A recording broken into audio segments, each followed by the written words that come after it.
Nice to meet you. Oh, Yeah. ready? I'm You're ready. Nerd Reactor, roll out. So for this character, Green Arrow, it's Yeah. pretty dashing, very charismatic. Okay. Yeah. Would you say like preparing for the role, you yourself just being also charming and No, dashing? you know you're lying. I did the opposite of everything I would do for every choice. So you're in a movie. Your character's over there. I don't have abs like that, but we'll go with it. Yeah. And so this has all types of characters, like flying, but then you also have Green Arrow with his arrows. So what was that like, just being in this team, the superhero team of just different powers? You know, I think that seeing Hawk Girl's very one-track mind have to adapt and have to be able to work with people she normally wouldn't trust or work with. I think that's what makes it interesting to watch. Because with a warrior-type character, it's easy for it to become one note. Yeah. So these other personalities challenge her, and that's when you kind of get to see her layers through her interactions with others. Yeah. And I think that is what makes it interesting. And you play Adam Strange. I do. This character, the role for it, did it come to you or did you go to the role? Well,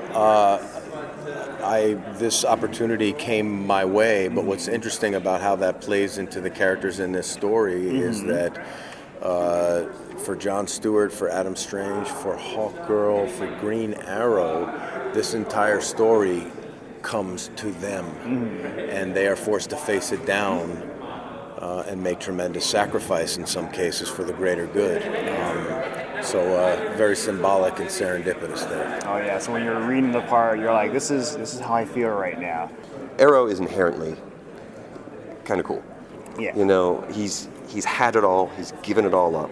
He, to me, kind of does rise above a little bit, but I'm biased.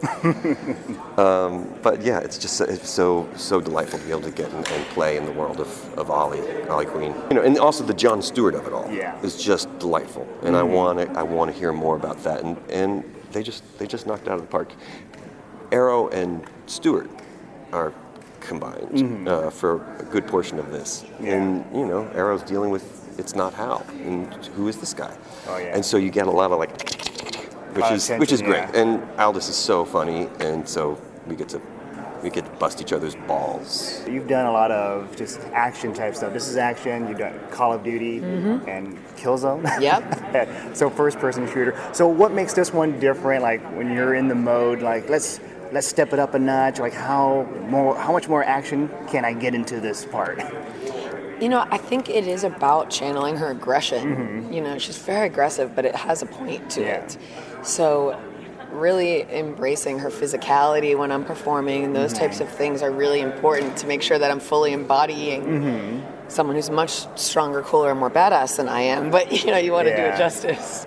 And with the character, did you know anything about it? Did you do research? Were you a fan? I was a fan. I grew up watching Super Friends, Justice League, and although and as they moved away from and introduced rather some of the characters who weren't in the primary group, in those days you couldn't just jump on in the 1970s your phone or a computer or anything. You had to use what's called the library to find out about other characters, and I learned about Adam Strange as a boy. Because Green Arrow, you know, you're a character expert archer, and then everyone else, they have powers, like just immense powers. So what was that like, just playing a character like that, surrounded by just super humans? It's how I feel, generally, on any job. I'm like, all these geniuses of ability. But again, I think it's a grounded human. This is a man you can relate to. Yeah. He really did fashion his own powers, which is it's an inspiration. We can all do that. We all have superpowers. There you go. See that? Doesn't matter if you have powers. You can do anything. You can make them. Yeah. Do it. 10,000 hours. For this, after doing the role of Hawk Girl, any previous roles, have you ever wanted to like take something like Memento? Like let's say she's got the wings. It's like every time you see wings, like I want that. I like her arm cuffs. You know, I feel like that's like very practical, you know. Unfortunately with voiceover, because you don't get to deal with props and costumes and everything, it's harder to have things that you can take with you. So for me, it's more about just collecting the memories of kind of putting her together. That was really fun. Have like a whole list of just voice acting, action-packed stuff, Mass Effect, and other stuff. Was it Yakuza too? Yeah. yeah. So, do you ever get tired of doing that, or you're like, yeah, I can be in this genre forever? Well, I hope to. I appreciate that. To answer your question, I never get tired of it. There's always something new about it. It's always fun, and this is one of my favorite parts of it. We can get out, we can interact with the people that we're doing this for, and we're fans too. So we're doing it for ourselves in that way.